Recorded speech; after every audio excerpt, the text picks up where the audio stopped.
Assalamualaikum warahmatullahi wabarakatuh. Perkenalkan, saya Alda Purnama, NIM 1910206062 dari lokal MPI 6A. Di sini saya akan memaparkan materi dari Sistem Penjaminan Mutu Pendidikan yang membahas tentang materi yang kedua, yaitu proses pembelajaran. Langsung saja, yang pertama, proses pembelajaran berlangsung secara aktif dengan melibatkan seluruh siswa dan mengembangkan keterampilan berpikir tingkat tinggi sehingga terjadi proses pembelajaran yang efektif sesuai dengan tujuan pembelajaran pada satuan pendidikan. Yang pertama, melibatkan siswa secara aktif dalam pembelajaran dapat ditelaah dari 1. Metode pembelajaran yang mendorong siswa aktif. 2. Tugas-tugas yang bervariasi dan menantang. 3. Media pembelajaran yang bervariasi. 4. Rencana pembelajaran RPP. Telaah RPP dilakukan ketika asesor melakukan observasi. Poin yang kedua, melaksanakan pembelajaran melalui pengalaman konkret dapat ditelaah dari instruksi siswa untuk aktif mengerjakan tugas, instruksi siswa untuk aktif melakukan praktik atau simulasi, dan catatan hasil penilaian kerja siswa, lembar praktikum, lembar praktik, dan lembar kerja siswa. Untuk yang kedua, proses pembelajaran penilaian proses dan hasil belajar digunakan sebagai dasar untuk perbaikan dan dilaksanakan secara sistematis. Adapun dokumen yang diperlukan, yang pertama, penggunaan berbagai teknik atau metode penilaian dapat digali dari A. Lebih dari satu teknik penilaian, misalnya tes tulis, tes lisan, uji kinerja, portofolio. B. Lebih dari satu aspek capaian pembelajaran atau sikap pengetahuan dan keterampilan. C. Penilaian proses dan hasil belajar. D. Rencana pelaksanaan pembelajaran RPP. Untuk poin yang kedua, penilaian dilakukan secara sistematis dan berkesinambungan. Dapat ditelaah dari A.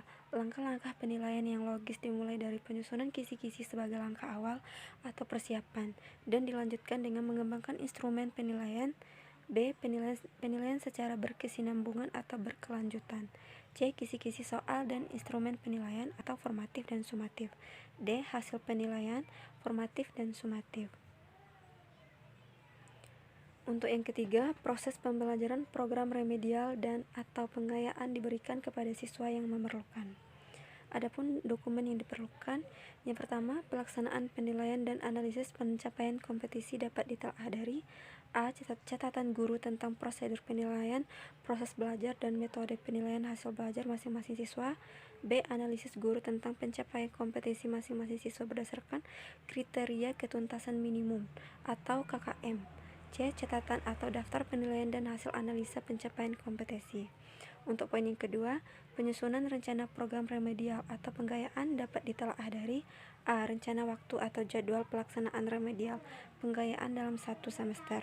B. Rencana strategi metode pelaksanaan remedial atau penggayaan yang unik sesuai kebutuhan siswa. Dan C. Pencantuman materi remedial atau penggayaan sesuai jadwal. D. Dokumen program pelaksanaan remedial atau penggayaan. Untuk yang keempat, proses pembelajaran guru melakukan pelambiasaan literasi membaca dan menulis. Adapun dokumen yang diperlukan, yang pertama, program literasi membaca dan menulis yang berkelanjutan di sekolah atau madrasah dapat ditelaah dari A. Program gerakan literasi sekolah atau madrasah. B. Program literasi membaca dan menulis di kelas. C. Dokumen program sekolah atau madrasah yang terkait dengan pelaksanaan literasi membaca dan menulis. Poin yang kedua, publikasi dan lomba literasi siswa dapat ditelaah dari A. Hasil karya tulis di media cetak sekolah madrasah. B. Hasil karya tulis di media elektronik atau sosial. C. Keikutsertaan siswa dalam lomba karya tulis baik di lingkungan sekolah, madrasah maupun di luar sekolah atau madrasah. D. Dokumen publikasi dan lomba karya literasi siswa. Untuk yang kelima, proses pembelajaran sarana dan prasarana yang tersedia di sekolah atau madrasah dimanfaatkan dengan optimal dalam proses pembelajaran. Adapun dokumen yang diperlukan, yang pertama, perencanaan pembelajaran yang menggunakan sarana dan prasarana sebagai media dan sumber belajar dapat ditelaah dari A. RPP yang membuat komponen pemilihan sarana dan prasarana sebagai media atau sumber belajar yang selaras dengan tujuan pembelajaran. B. RPP yang memuat komponen pemilihan sarana dan prasarana sebagai media atau sumber belajar yang ada di sekolah atau madrasah, di luar sekolah atau madrasah. C. RPP yang memuat komponen menunjukkan tahapan atau prosedur penggunaan sarana dan prasarana sebagai media atau sumber belajar. D. Rencana pelaksanaan pembelajaran atau RPP cermati tentang penggunaan sarana dan prasarana sebagai media dan sumber belajar. Selanjutnya, untuk poin yang kedua, pemanfaatan sarana dan prasarana sebagai media dan sumber belajar baik yang ada di sekolah atau madrasah maupun di luar sekolah atau madrasah dapat ditelaah dari A. Penggunaan sarana dan prasarana yang dapat digunakan sebagai media atau sumber belajar di dalam kelas. B. Penggunaan sarana dan prasarana yang dapat digunakan sebagai media atau sumber belajar di sekolah atau madrasah dan di luar sekolah atau madrasah. C. Daftar penggunaan sarana dan prasarana sebagai media dan sumber belajar.